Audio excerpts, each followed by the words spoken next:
হোটেলে যেরকম ক্রিসপি পাকোড়া হয় আজকে সেই রকম পাকোড়া একটি করে দেখাবো। ভিডিওটি দেখতে অবশ্যই শেষ পর্যন্ত থাকবেন। একটি সিক্রেট ইনগ্রিডিয়েন্ট দিয়ে এই পাকোড়াটা আজকে করে দেখাবো।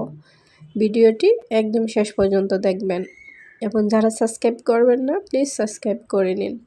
আমি এখানে 1.5 কাপ মসুর ডাল পানিতে ভিজিয়ে রেখেছিলাম 4 ঘন্টা। তাতে দিয়ে দিব আদা ও রসুন কুচি দিয়ে ব্লেন্ড করে নিব। দিয়ে দিব স্বাদমতো লবণ, হাফ চা চামচের চেয়ে কম ধনিয়ার গুঁড়ো, মরিচ গুঁড়ো এবং হাফ চা চামচের চেয়ে আরও সামান্য কম হলুদ গুঁড়ো দিয়ে দিব 2টা বড় সাইজের পেঁয়াজ কুচি, সাথে ধনিয়া কুচি এবং কাঁচামরিচ। আপনারা ঝাল বেশি খেতে চাইলে কাঁচামরিচের পরিমাণটা বাড়িয়ে দিবেন। এখন দিয়ে দিব গরম মশলা গুঁড়ো। এটা অপশনাল, কিন্তু দিলে অনেক বেশি টেস্ট আসে খেতে।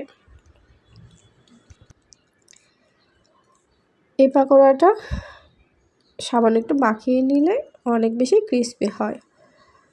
আপনারা চেষ্টা করবেন একটু মাখিয়ে নিতে।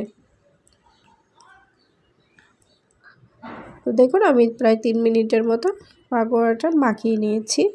এখন দিয়ে দেব সিক্রেট ইনগ্রিডিয়েন্টটা।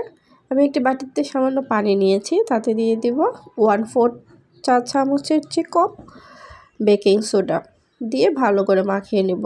হোটেলে কিন্তু এটাই ব্যবহার করা হয়ে থাকে, এই জন্য এত বেশি ক্রিস্পি হয়ে থাকে। এখন অল্প অল্প পানি দিয়ে আমি একদম পাতলা একটি ডো বানিয়ে নিচ্ছি। বেশি পাতলা করতে যাবেন না, তাহলে কিন্তু আর পাকোড়াটা হবে না। দেখেন আমার কেমন হয়েছে, এই সাইজ করলেই হয়ে যাবে। এখন একটি কড়াইয়ের পরিমাণ মতো তেল দিয়ে দিয়েছি। এখন পাকোড়াগুলো দিয়ে দিচ্ছি গোল গোল শেপ করে। আপনারা যে কোনো শেপ করেই দিতে পারেন।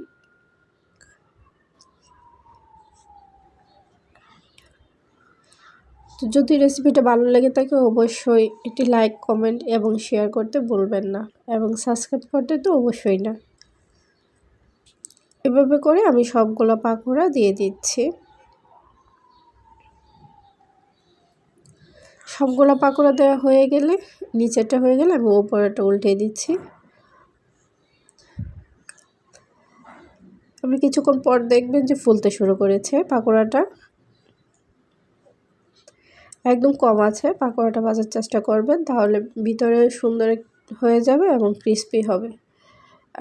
আর যদি আপনারা তেল বেশি দিতে চান তেলের পরিমাণটা বাড়িয়ে দিবেন। দেখেন আমার পাকোড়াগুলো অনেকটাই ফুলে গিয়েছে।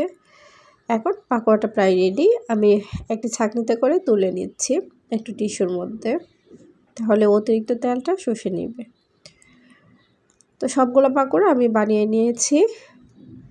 এখন আমি একটু ভেঙে দেখাচ্ছি যে কতটুকু সফট হয়েছে এবং ক্রিস্পি হয়েছে। আপনারা সামনাসামনি না করলে বুঝতে পারবেন না। ভালো লাগলে কমেন্ট করবেন। সাথে থাকার জন্য ধন্যবাদ সবাই।